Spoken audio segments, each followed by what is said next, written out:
Estimados estudiantes, en este nuevo video vamos a se va a mostrar cómo se asocia un volumen EBS a una instancia S2 con sistema operativo Red Hat Linux. Para esta actividad vamos a conectarnos a la instancia utilizando PowerShell de Windows. Eh, para esto se requiere crear previamente un archivo .pem. Cuando creen el par de claves tiene que ser con extensión .pem, no .ppk, porque ppk lo utilizamos cuando es la conexión con PuTTY. Y en este caso la idea es probar otro método de conexión. Eh, el punto más complicado acá es el punto final que dice activar el disco en la instancia S2, porque requiere ejecutar comandos de sistema operativo para poder, digamos, crear una partición dentro del disco. Bueno, pueden ser varias. Formatear la partición como tal, crear un directorio para montar la partición y luego modificar un archivo llamado fstab dentro del sistema operativo. ¿Ya? Entonces voy a partir creando la instancia S2 en la consola de AWS. Entonces vamos a lanzar una nueva instancia.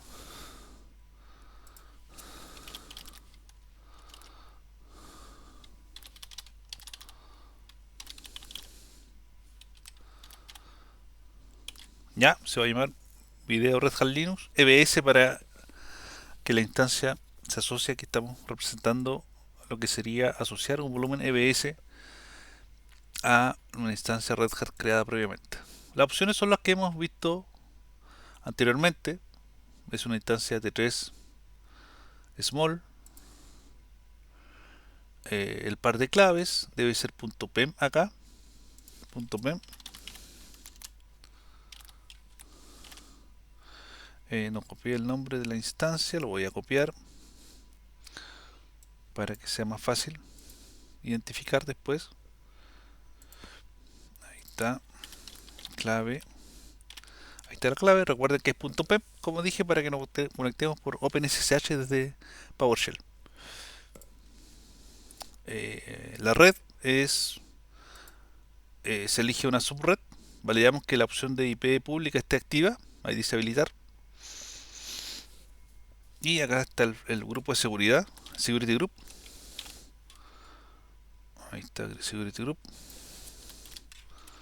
Y ahí está la observación de el Security Group, que en fondo muestra el nombre y la fecha en que se crea. Y para este caso en particular solamente dejamos la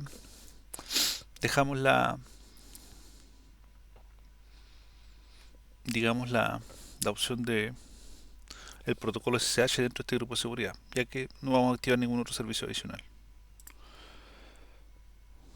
Y se crea la instancia.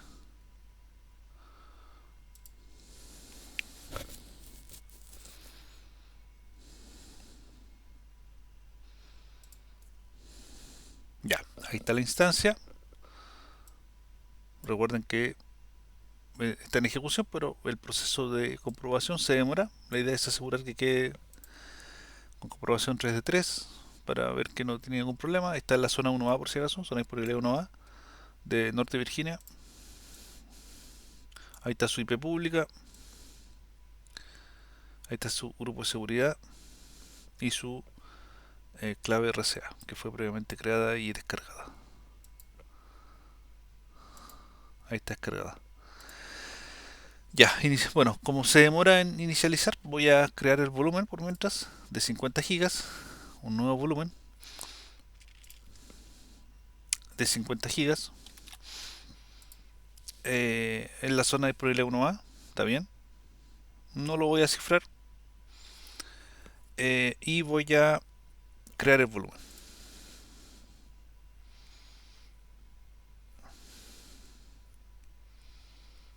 Ese es el volumen que está ahí, creado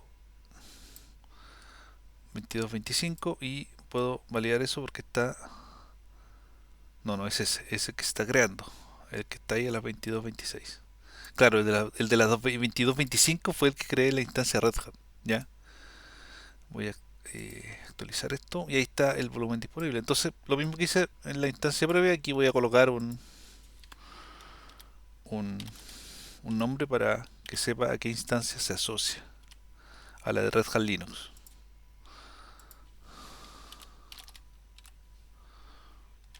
Ahí está. Video Red Hat Linux. Perfecto. Entonces ya está el disco todavía no asociado, sino que más bien lo creé. Se creó el disco, se le cambió el nombre y ahora lo voy a asociar a la instancia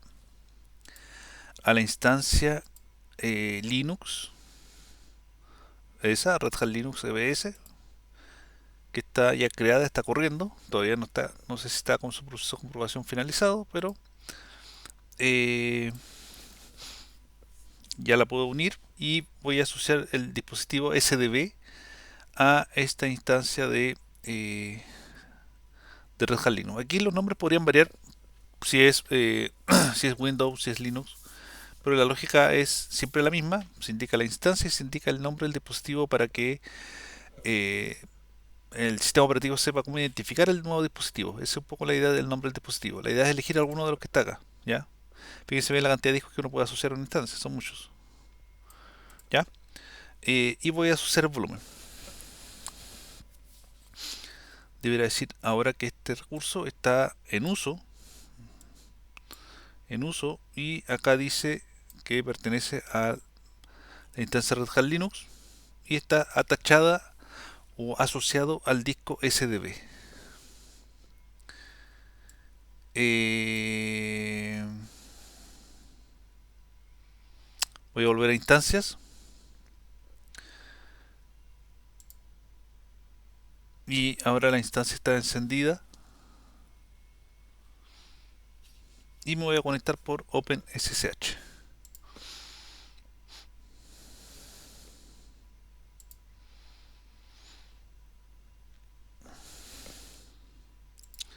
Para esto se abre PowerShell.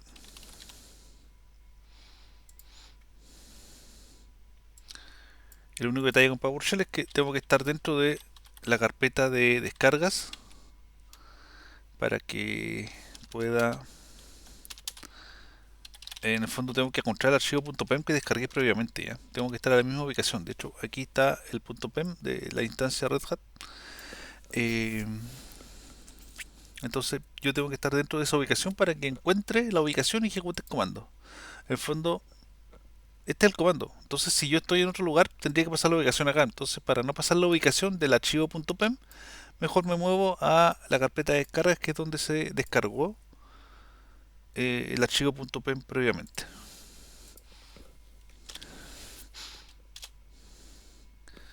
Me estoy conectando a la instancia y ya estoy dentro de la instancia. Ya, lo primero que voy a hacer es escalar a superusuario para poder trabajar sin ninguna restricción. Y ahí pueden ver que soy que soy que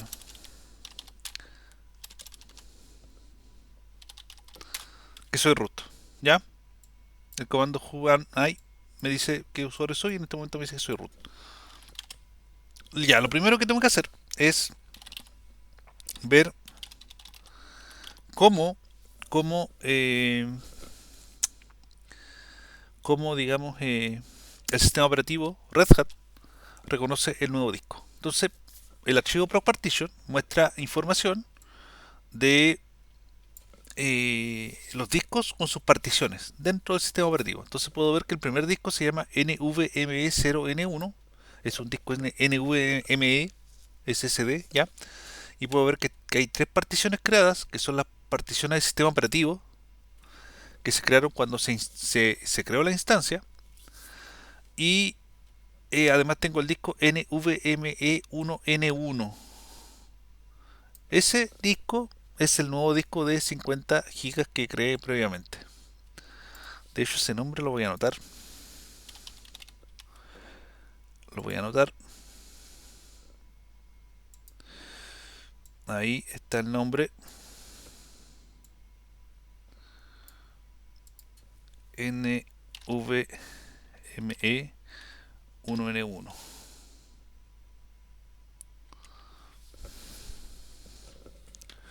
¿Ya? Eh, Primera cosa. Entonces ya tengo identificado el, el nombre del disco. ¿Ya? Bueno, a continuación yo tengo que crear la partición. ¿Ya? Para crear la partición tengo dos métodos o dos comandos. Tengo el comando fedix, que crea particiones en formato MBR, y tengo parted, que permite crear nuevas particiones de tipo GPT. Recuerden que GPT es lo recomendado hoy en día para crear particiones eh, con mayor seguridad, ¿cierto? Y con mayor capacidad. Por ejemplo, una restricción de los discos MBR es que soporta como máximo particiones de 2 teras. Y hoy en día los discos tienen mucha mayor capacidad. Por ejemplo, un disco para almacenamiento de videos, para un sistema de tipo un sistema de seguridad que graba video todo el día con cámaras. No puedo crear una partición de tipo MBR, ¿cierto? Porque estaría perdiendo gran parte del disco. Tiene que ser una partición de tipo GPT, porque los discos son de 10 gigas, de 20 gigas, perdón, 10 teras, 20 teras. Entonces necesito que se ocupe todo el espacio en almacenamiento de videos, ¿vale? Entonces para este caso voy a utilizar el comando parted para crear una nueva partición. Bueno, parted, cuando utilizo parted debo indicar el nombre del disco duro. Por si acaso, el directorio dev es un directorio que a través de archivos asocia componentes de hardware del equipo, del PC, del servidor, con archivos de sistema operativo. Entonces, este segundo disco, el servidor Linux, Red Hat Linux, lo reconoce con ese nombre, pero ese nombre está dentro del directorio dev. Por lo tanto, de esa forma se indica con cuál disco yo voy a trabajar. No confundirse, no colocar el primero porque el primero ya está ocupado y ya tiene particiones. Tiene tres particiones de 1 giga, de 205 y de 10. No, esto es 1 mega, 205 megas y 10 casi 10 gigas, un poquito menos de 10 gigas. ¿Ya?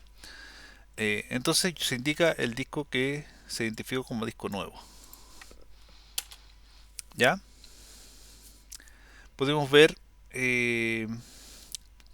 bueno, ahí me dice bienvenido o más bien dice GNU Parte 3.6, estoy usando ese disco, me dice bienvenido y aquí me dice que con el comando help puedo ver una lista de comandos. Entonces voy a colocar help para ver una lista de comandos disponibles, y algunos de los comandos importantes acá son, por ejemplo, el mklabel para crear un formato o un tipo de tabla de particiones que puede ser con MBR o GPT, en otro caso GPT. Tengo mkpart para crear particiones, tengo print para ver la tabla de particiones y tengo rm para borrar una partición. Son como los comandos importantes dentro de Parted.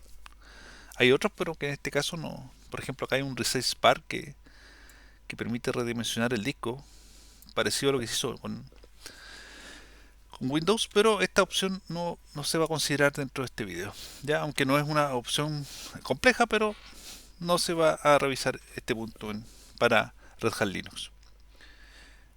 Lo primero que voy a hacer es colocar print para revisar si hay alguna partición.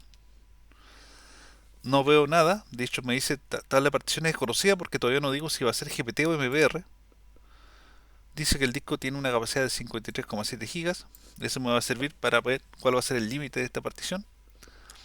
Y me dice que se trata de un disco NVMe, que es finalmente un EBS. Ahí me está diciendo que es un EBS. ¿Ya? Entonces lo primero que voy a hacer es indicar cuál es el formato de la tabla de particiones. Para eso utilizo el comando mklabel y la opción GPT. ¿Ya? Voy a volver a colocar print,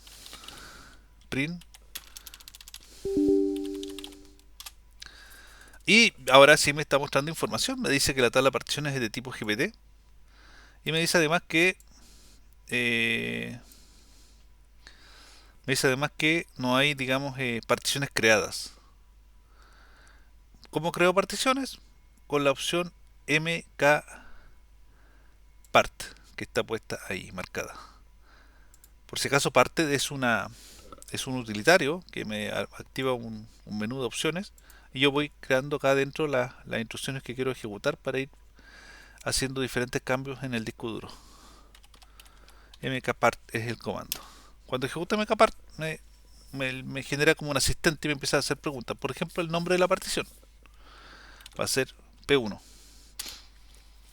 El tipo de formato, en este caso el formato va a ser ext4. En el fondo hay dos tipos de formato, ¿eh? Los más utilizados hoy en día. Por ejemplo, ext4 y XFS. Entonces, según eso, las prácticas van a indicar qué tipo de formato ustedes eh, digamos, definir para su partición. Y en este caso, el formato que voy a elegir va a ser ext4. ¿Cuál de los dos es lo recomendado? Va a depender de lo que ustedes instalen. Ya hay aplicaciones en Linux que dicen de manera explícita instale formato ext4 o instale formato XFS. Eso influye también respecto a las decisiones que ustedes toman cuando crean particiones, cuando instalan su sistema operativo. ¿Ya? Entonces eso influye mucho. Muchas veces, por ejemplo, un servicio de correo podría decir de manera explícita utilice ext4. Y ante eso hay que usar ese formato de archivos. Para este ejemplo yo voy a utilizar el formato ext4. Inicio, voy a indicar que el inicio parta en los 10 megas. Voy a dejar 10 megas reservado al inicio, ¿ya? Y voy a ocupar todo el formato posible que son 53.7 gigabits. 53.7 GB, ¿ya? De esa forma estamos diciendo cuánto, en el fondo el disco empieza desde los 10 megas, desde el inicio del disco, parte de los 10 megas hasta los 53.7 gigas que sería la parte final del disco. Y ahí finaliza el asistente, voy a colocar print nuevamente para validar lo que creo. Me dice, bueno, acá hace una aproximación ya. Me dice que la partición parte en 10.5 megas. La partición 1, 10.5 megas parte. Finaliza en 53.7 gigas. Esa es su capacidad. El formato es ext4 y la partición se llama P1. El P1, si ustedes se fijan, ahí está el nombre P1, el formato que se puso, el inicio y el final. ¿Ya? Y para salir de este asistente, el comando sería quit. Y estamos nuevamente en la consola como superusuario. Y para que esto tenga, eh,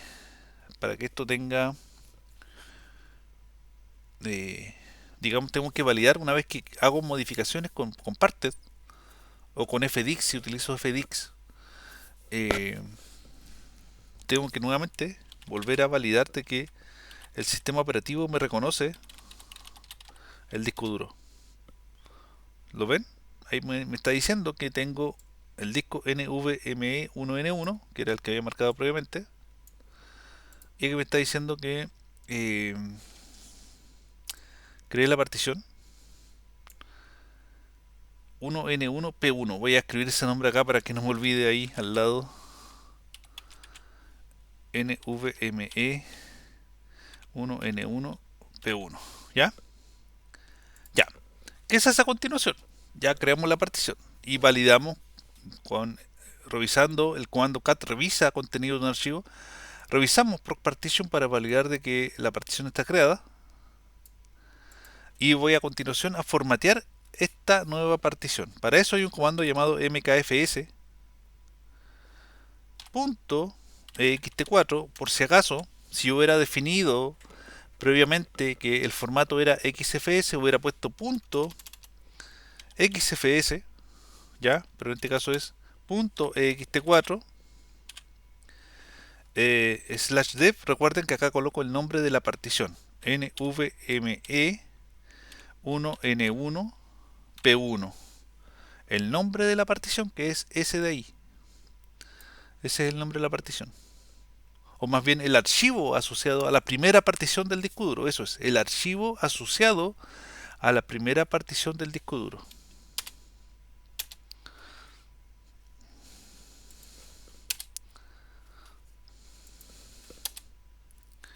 Espérenme que no me está tomando el comando. Ahora sí, ahí me tomó el comando, me dice que se ejecutó mkfs, me está diciendo que se creó. eh, bueno, cuando aparece este comando de un número de identificación, un UUID, un número de identificación universal, me dice que creó además superbloques y me dice que creó un journal, es porque estamos hablando de un sistema de archivos ext4 que está formateado. Cuando se formatea con XFS se muestra o se muestra otro tipo de información, ¿ya? Hasta ahí estamos bien. ¿Qué viene a continuación? Creo un punto de montaje. Un punto de montaje es un disco, perdón, es un directorio que se crea, se puede crear en la raíz del sistema operativo, por ejemplo, disco 1, así, y es un directorio. En Linux, en Windows cuando uno crea un nuevo disco, se asocia a una unidad, por ejemplo, unidad D, unidad E, unidad F. En Linux cuando usted agrega disco y crea particiones, cada partición se asocia a un directorio. De hecho, miren, acabo de crear el directorio, ¿ya? Hay un comando en Linux que se llama df, que muestra las particiones que están montadas. Ahí puedo ver que está la partición principal, puedo ver que está el bootefi para el tema buteo, buteo seguro. No veo en ninguna parte algo que diga o haga referencia a ese dispositivo, ¿ya? Entonces, lo que debería hacer yo acá es que monte la partición al nuevo directorio creado y después con este comando validar que realmente se montó. Para eso utilizo un comando llamado mount, el cual lleva el nombre de la partición y el nombre del directorio. Si vuelvo, ahí, ese es el comando, ¿eh? Esa es la partición y ese es el directorio que se crea previamente, ¿ya? De esa forma. Voy a ejecutar nuevamente df-h y puedo ver que, pueden ver acá que, miren, aquí me está diciendo que el directorio NVMe1N1P1 tiene en total 49 gigas. Recuerden que siempre se pierde algo de espacio en un disco. Y que tiene actualmente ocupado el 1%. Y ese directorio, o esa partición, perdón, se asocia al directorio disco 1. Se fijan que ahora sí el disco está montado, antes no aparecía disco 1 acá, ¿ya? Ahora sí aparece porque lo acabo de montar con ese comando. ¿Ok? Bueno, este cambio es temporal, ¿ya? Este cambio es temporal. En realidad lo que uno debería hacer acá es modificar el archivo etcfsetup, ese archivo, lo voy a escribir acá. Ese archivo se debiera modificar porque ese es el archivo que lee Linux cuando está booteando y cuando al leer el archivo revisa qué particiones se montan cuando carga el sistema operativo. ¿Ya?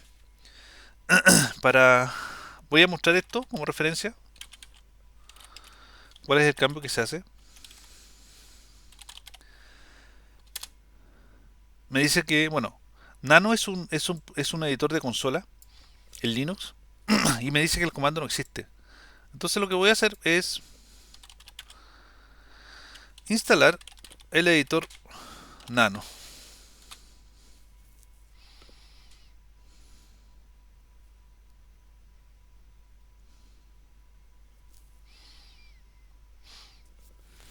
Ahí instaló Nano, ahora sí. Voy a nuevamente escribir el comando.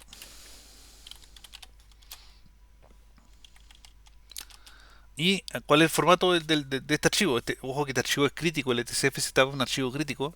Acá me muestra la partición principal, aquí me muestra el bootdefi, ambos datos son utilizados cuando la máquina arranca.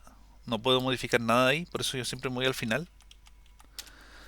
Y ahí voy a colocar el nombre de la partición, el punto de montaje que era disco 1, el formato que era ext4, opciones de montaje que eran defaults, Voy a dejar solamente la opción por default y opciones de montaje. En realidad, las particiones que parten en cero se montan primero. Y yo dejo esta opción, digamos, para que los discos se monten posterior al disco raíz. Yo siempre coloco 1, 1, 1, 2 acá en este punto. Y bueno, ojo que la opción de el editor nano tiene dos opciones que son importantes para mí. Una es control O para grabar el archivo y control X para salir. Hay otras opciones como reemplazar, buscar o ejecutar. Pero yo uso control O para grabar, control O para grabar y control X para salir. Si hago un cat del archivo para revisar contenido, eso fue lo que agregué hace un rato.